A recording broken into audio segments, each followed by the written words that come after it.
Welcome back. Senate President Dr. Bukola Saraki is denying allegations that the National Assembly is self-serving in the recent amendments of the 1999 Constitution. He made this denial in an exclusive interview with Channels Television when he was questioned on the inclusion of immunity for lawmakers in the Constitution in respect of utterances made at plenary. Senator Saraki maintains that the amendment to include immunity does not protect lawmakers from criminal charges. Critics had argued that there is no need to amend the Constitution to include immunity for utterances by lawmakers, as it is already provided for in the law. As to the controversy over the Senate's confirmation of acting EFCC Chairman Mr. Ibrahim Magu, Senator Saraki says the Senate has no axe to grind with Mr. Magu. Immunity has nothing to do with corruption, has nothing to do with criminal charges. It's completely different. It's pretty much, it's just saying the obvious. I mean, immunity was even a strong word. In other countries, they call it irresponsibilities. They don't even use the word immunity, because immunity is being portrayed as if you are protecting a member of parliament if he does anything that is criminal or is corrupt. And that's not what it says. It just says that in the process of your work, just like a member of the police or who is investigating a case and he finds you not guilty, you can't turn around and sue him for damages. So in the process of your work, which is you're speaking on the floor and you say something, nobody can go around and based on that, so it gives you the ability to perform better. Whether we confirm Magu or don't confirm does not mean we will not support the institution.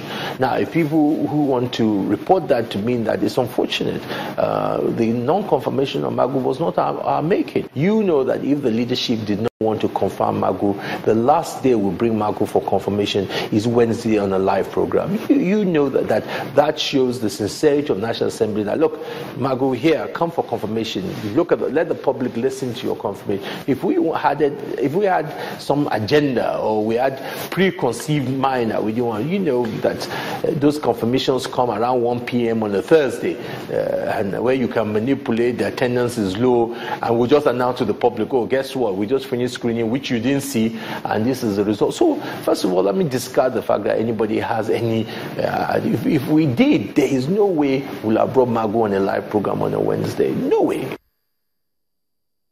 Senate President Dr. Bukola Saraki. Retirees from the state and local government civil service in Edo State today took over the famous King Square in Benin City, the state capital, demanding that the state government pay their monthly pension arrears and gratuities without further delay. The pensioners are also asking the state governor, Mr. Godwin Obaseki, not to divert the parish loan refund to the state to other uses, but to use the money to clear the arrears they are being owed. Early Monday morning at the King Square in the heart of Benin City, the Edo State capital. Another protest by retirees of both the state and local government civil services on the road again, protested the non-payment of the arrears of monthly pensions and gratuities. The senior citizens have been regularly taken to the streets to press home their demands for the payments of their arrears and other welfare issues with little or no positive results. Before that money was released by the presidency, the governors, through the governors forum, were made to sign an undertaking that the money will be spent to settle arrears of salaries and pension. Since year 2012, April 1st, I have retired from Central Hospital, Benin City. Since then, till now, we have not been paid. The leaders of the group are also worried about the government's continued silence since it received the recent Paris Club refund from the federal government. Our predicament now is for him to come out to tell us when and how he's going to pay the money. The money is in his custody. We are now blowing whistles so that the whole world will know that that money is not the money they gamble with. It's owing local government 10 months. That's unpaid salaries, not even the arrears. Some of the local government they are owing about 20, 12, and other months. That one, nobody's even talking about. The state governor, Godwin Obaseki, during a recent meeting with the leaders of the pensioners at the government house in Benin City, had this to say about their demands. If there was enough money, won't everybody be paid? We are able to pay what we're paying now. I think should be appreciated. The governor has stated his part, while the retirees have also vowed to sustain their demands. Big question I'm begging for an answer is, when will the Edo pensioners get the payments owed them by the government?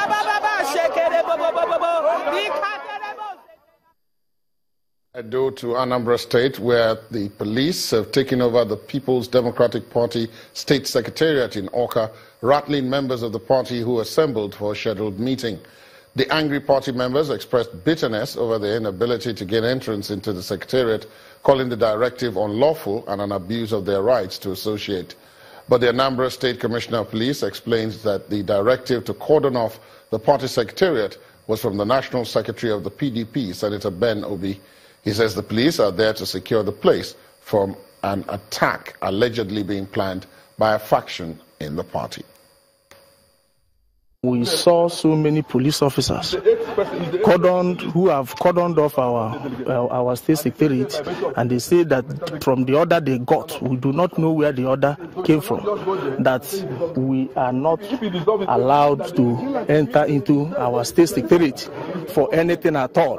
The policemen are here, and they are saying that we should not enter. It is a surprise to me. Wherever the order comes from, I do not know, but I think that the proper thing should be done. Anything anybody who is a member of this party is doing, Constitution must be our guideline.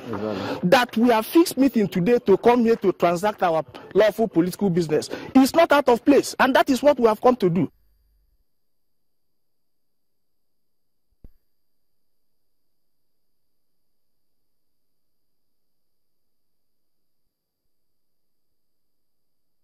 You first. First Bank.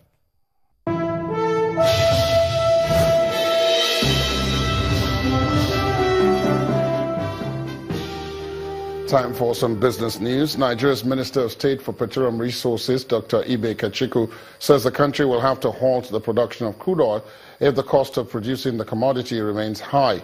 Dr. Kachiku made the statement today at the opening ceremony of the Nigeria Annual International Conference and Exhibition organized by the Society of Petroleum Engineers in Lagos.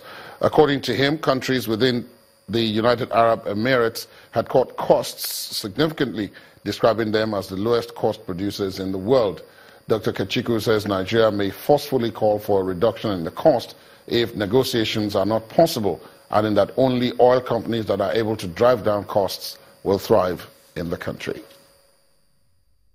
As the month of July enters its final hours, the sell-offs recorded on Friday extended by a wide margin into the close of Monday's session. Bisi Adebayo has the details.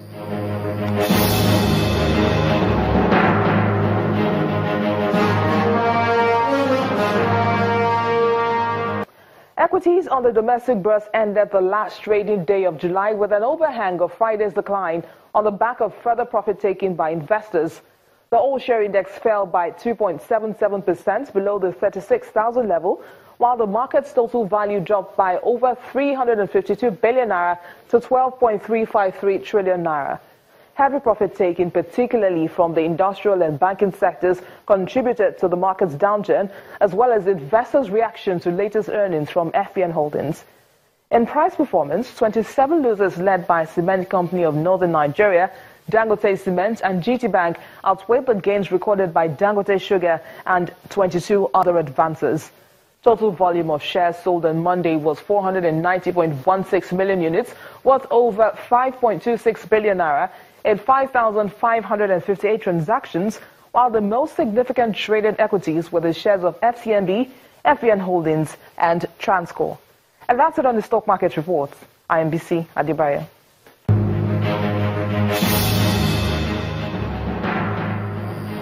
U.S. stocks opened slightly higher earlier today, with the Dow Jones Industrial Average hitting a new all-time intraday high. Here is VOA Channel's TV business correspondent Jill Malandrino with a market report from New York.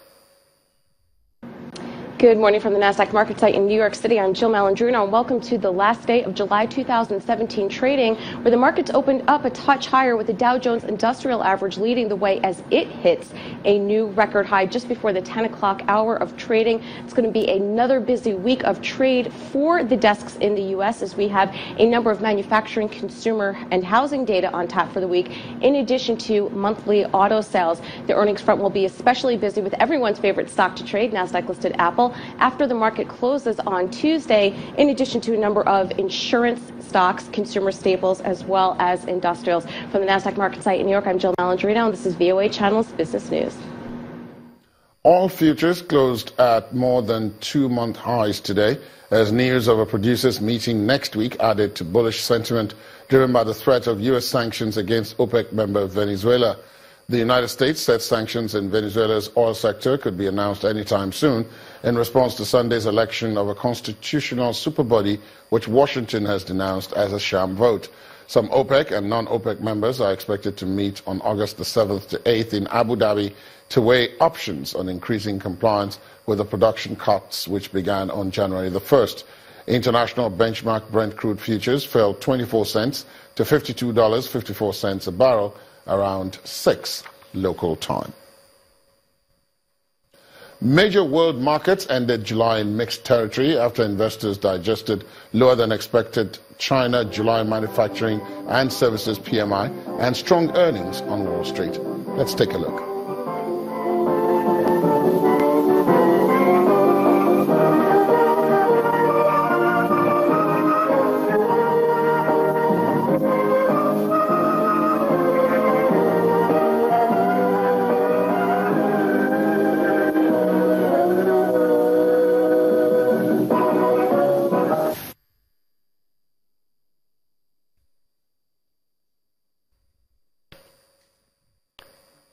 A new collaborative effort between the Enugu state government and UNICEF is in progress, and the intention is to bring about more social protection programs as they concern women and children.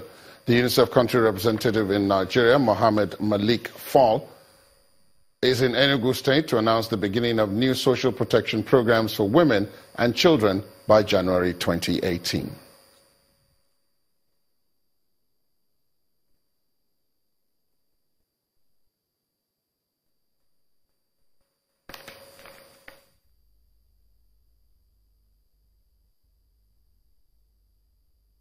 You first.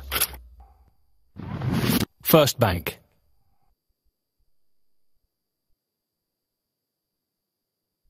Criminals hibernating in Ogun State will have to brace up for the challenge ahead as the state government has lifted the moratorium on capital punishment for deserving criminals.